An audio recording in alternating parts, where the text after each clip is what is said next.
உங்களை முதல் நிறுமையாக்குங்க.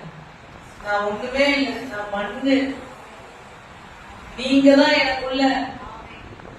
அல்லேலூயா. கிறிஸ்தவ வாழ்க்கை என்ன தெரியுமா? கிறிஸ்து நமக்குள் வாழ்வதற்கு நாம் இடம் கொடுப்பது. முதல்ல கிறிஸ்தவ வாழ்க்கையோட அடித்தளம் கிறிஸ்து உனக்குள்ள வாழணும் அப்படின்றதுக்கு நீ இடம் கொடுத்துடணும்.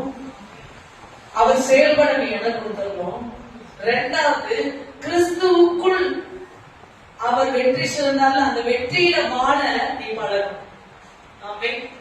சிலுவையின் வெற்றி, அதுல நீ வாழ்ற விசுவாசம் உனக்கு வரணும். கிறிஸ்து உனக்குள் வாழ்ந்த அவர் குணாதிசயத்தை உனக்குள் வெளிப்படுத்துவார், அவர் சாயை வெளிப்படுத்துவார். முதல் விஷயம், நீ கிறிஸ்துவனா இருந்தீனா.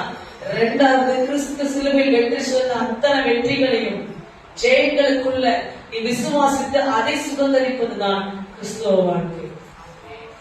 ஆமென். அல்லேலூயா. இது ரெண்டுமே நீங்க கொடுக்காம இருந்தீங்கன்னா நீங்க கிறிஸ்துவனாவே இல்லைன்னு.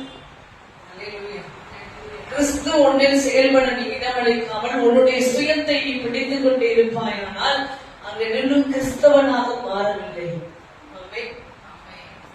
கிறிஸ்து சம்பாதித்த சிலுவை வெற்றிகளை உன் வாழ்க்கையில் சுதந்திரித்து வாழவில்லை என்றால், அதை விசுவாசித்து நீ பெற்றுக் கொள்ளவில்லை என்றால், இன்னும் நீ கிறிஸ்துவுக்குள் வளரல. ஆமென். அல்லேலூயா.